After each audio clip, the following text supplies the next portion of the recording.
J'ai mal aux fesses, tu vois, ici. J'ai mal, tu vois, je m'assois, j'ai des douleurs dans la fesse, ça peut irradier. J'ai mal quand je cours, c'est possible parce que je suis assis en voiture, tu vois, j'ai des fourmis qui apparaissent dans la jambe. Eh bien, il existe un exercice assez simple pour essayer de soulager un peu ces douleurs, ces gènes. Il va falloir étirer tes muscles fessiers. Et je te montre l'exercice, tu vois. Je prends ma jambe qui me fait mal, celle-là. Je la croise ici et je ramène.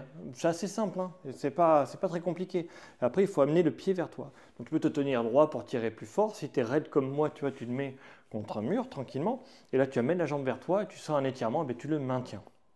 Ça va fonctionner que si tu le maintiens plus de 45 secondes, sinon ce ne sera pas très efficace. Parce que les structures ici sont fibrosées, raides, de mauvaise qualité, et il faut qu'elles retrouvent leur élasticité, entre guillemets, meilleure élasticité, et ce fluage des tissus prend 45 secondes pour se mettre en place. Tu vois, je relève les manches, j'amène bien mon pied, je tire vers moi, je maintiens, j'essaie de me redresser. Il y en a qui font ça comme ça, tu vois. L'idée, c'est de sentir l'étirement et de le maintenir plus de 45 secondes pour avoir un étirement efficace, hein. Moi, je conseille 3 minutes en général.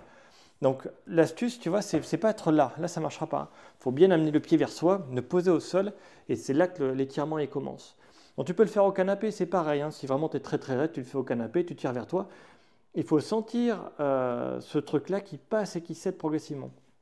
Donc, tu vois, c'est très utile quand on a les douleurs de fessier, fessialgie slash sciatique, parce que ça permet de soulager. Si l'origine c'est les muscles fessiers qui sont raides, eh bien, ça permet de regagner de la souplesse.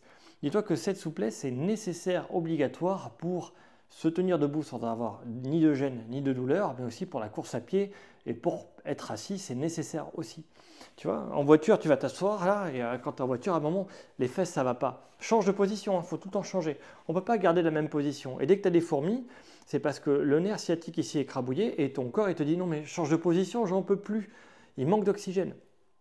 Dis-toi qu'un nerf, d'abord, avant de souffrir, d'être cassé, lésionné, lésé, il va d'abord manquer d'oxygène. Les muscles vont l'écrabouiller. Et tu vois, le nerf, il passe dans une gaine, le nerf sciatique par exemple, il passe dans une gaine, et dans cette gaine, en même temps, tu as des artères et des veines. Et bien, la compliance, la résistance des artères et des veines sont inférieures à celles du nerf. Donc c'est d'abord les artères et les veines qui vont être écrabouillées et le nerf va manquer d'oxygène. C'est ça les fourmis. Tu as dès que tu as des fourmis, c'est ça. Change de position, étire tes fessiers, muscle-les. Plus tu seras musclé, plus tu auras une rigidité passive qui va se mettre en place et l'espace sera respecté. Et si tu t'étires en plus, les structures vont pouvoir bouger plus facilement et s'équilibrer plus facilement. Donc voilà, si tu veux modifier ta posture, si tu veux retrouver un fonctionnement normal avec moins de gêne, moins de douleur sur tout ce qui peut être fessialgie slash sciatique, je te conseille vraiment d'essayer ça. Et si tu as ce problème-là, et n'oublie pas que les conseils de Gilou, ça ne remplace pas une consultation.